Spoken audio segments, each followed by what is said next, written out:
먼저 여러 모양으로 많이 부족한 저에게 간증 기회를 주신 하나님께 감사드립니다.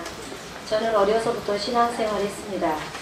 교회에 가서 예배를 드리기로 하지만 별다른 영적 갈급함도 느끼지 못한 채 습관적으로 신앙생활을 했습니다.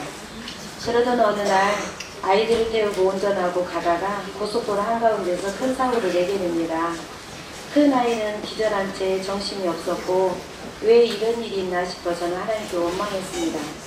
그때 둘째 아이가 두 손을 모으고 기도하는 모습을 보면서 아, 나보다 낫다라는 생각을 하면서 바로 회개했습니다. 예, 그 시기가 주님이 부르심이었던 것을 몇 번 있었지만 그때는 정확하게 부르심을 깨닫고 아, 그러면 제가 신앙생활을 잘해야 되겠다 이런 생각을 하면서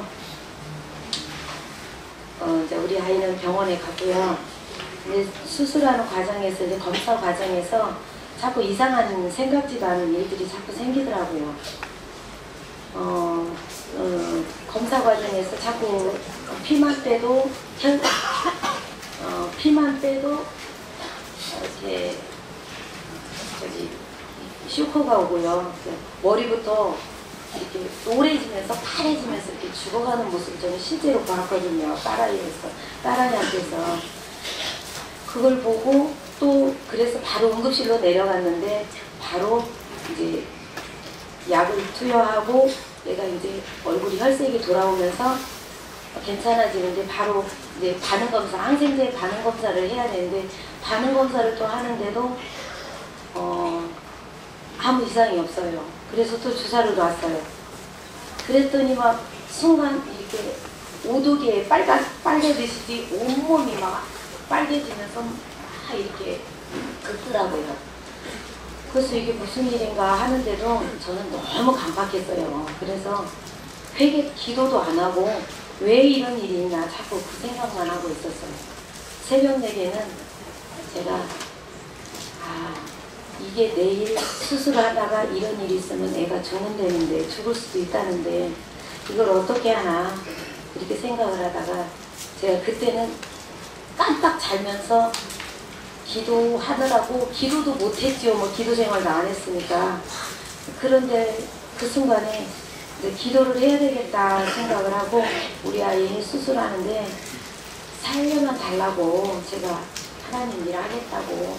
근데 그 하나님 일이 저는 이런 일인지 몰랐어요. 사명자 가는 길은 생각지도 못하고 열심히 신앙생활 안 했으니까 그때는 구역예배 참석도 안 할 정도로 날라리처럼 살았으니까요. 그래서 그렇게 하나님께 기도를 하는데 잠깐 꿈을 꾸는데 담임 목사님이 아주 말끔한 차림으로 이렇게 손을 뒷짐을 지고 계시는데 제가 차를 주차를 하고 막 뛰어가더라고요. 그러니까 담임 목사님이 어디 가냐고 그렇게 바삐 가냐고 그래서 저 이제 기도하러 가요. 교회 기도하러 가요. 그 대답을 하면서 제가 이제 신앙의 깊이가 조금 이제 들어가는 과정으로 들어갔어요. 그러면서 이제 하나님께 이제 약속을 했으니까 일반 교회는 다녔지만 제가 이런 영의 세계에 있는지도 모르고 열심히 이제 재미나게 막 똑같이 했어요. 일반적인 기도하고 새벽 예배 다니고 그러다가 어떤 목사님이 저에게 어디를 한번 가보자고. 그래서 거기가 따라가 보니까 희한한 데예요. 지금 제가 며칠 전에 우리 전도한 한 사람 했었는데 데리고 와봤는데 그분이 무서워서 못 입고 도망 나갔거든요. 저도 거기서 뭐 여기 이상한 데 아닌가 이단 아닌가 계속 데리고 갔으니까 안전은 있어야 되는데 그런 상황이 벌어졌어요. 그래서 저도 모르게 이제 영의 세계가 열어지면서 제 안에 우상 섬기던 부모들 일대에서부터 우상 섬기던 것들이 있으면서 저에게 무서움이 이제 제 것이 드러났던 그 시절이 있었어요. 그래서 이제 신앙생활을 이제 영의 세상을 영이 열리면서 시작을 하게 됐는데 어느 날 이제 장례식장에 다녀올 기회가 있어서 그곳에 이제 가게 됐는데 거기에서 무서움이 들어왔어요. 그때 당시는 무서움이 어떻게 설명하기가 뭐한데 뭐가 물체가 저에게 그냥 홀딱 넘어가는 게 느껴지더라고요.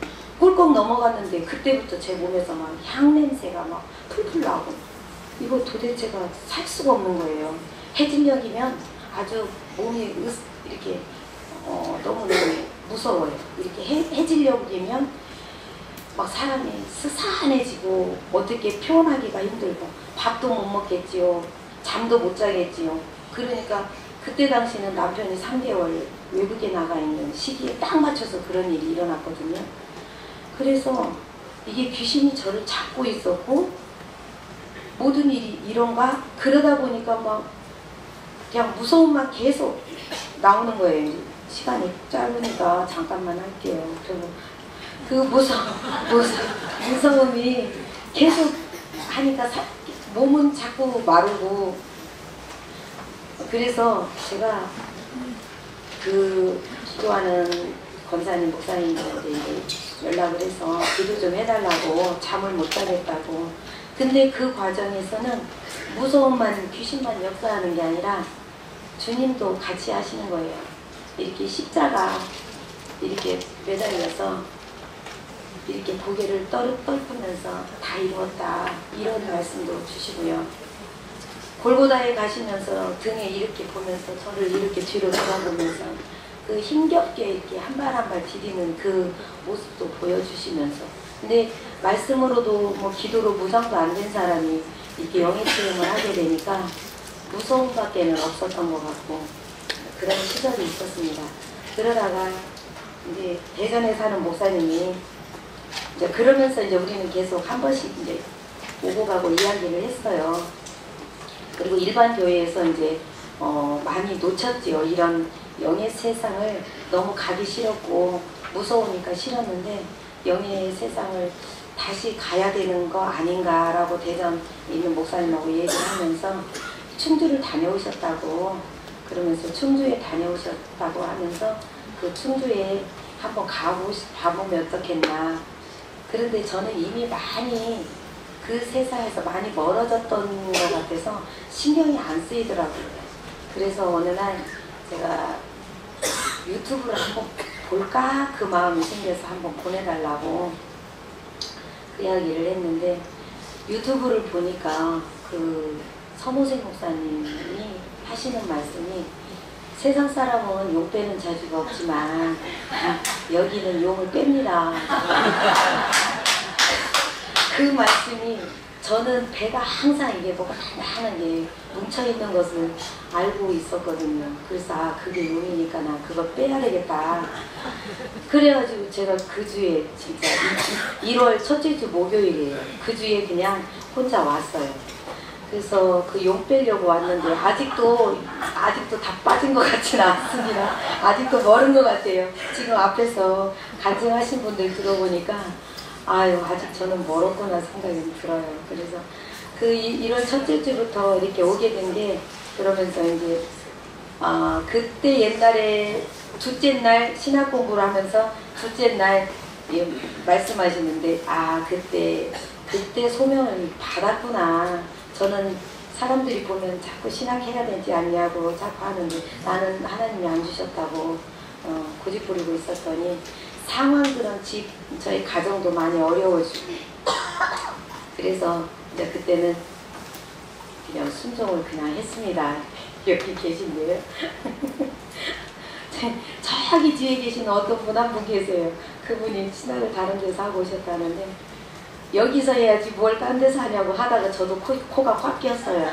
그래서 제가 여기서 순종하고 있습니다. 그래서 여기 이제 처음 온 날 영성훈련 첫날에 양사람 목사님이 누에가 죽어야 나비가 된다고 말씀을 하셨어요. 근데 제가 그 며칠 전에 누에를 환상으로 사실 보았어요. 근데 누에가 커져만 있지 나비 될 생각은 안 하고 있더라고요. 그래서 저기 앉아가지고 제가 많이 울었어요. 지금 막 회개기도가 터지면서. 그래서 저에게 그 무서움이 오게 된 동기를 잠깐 말씀드리겠습니다.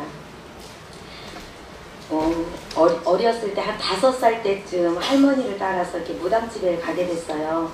근데 뭣도 모르고 갔는데 그 집 방에 그 벽장문을 열으니까 정말 현란한 그림, 무서운 그림들이 거기에 있더라고요. 그래서 제가 놀랐어요. 그때 무서움이 들어왔다는 것을 영성 공부 시작하면서 기도하면서 하나님이 가르쳐 주시더라고요. 그래서 그 가게의 저주, 그때 마침 친정 엄마도 와 계셨고 제 딸이 또 타로점을 보고 왔대요. 타로점을 보고 왔다는데 아 이게 무엇일까 생각해 보니까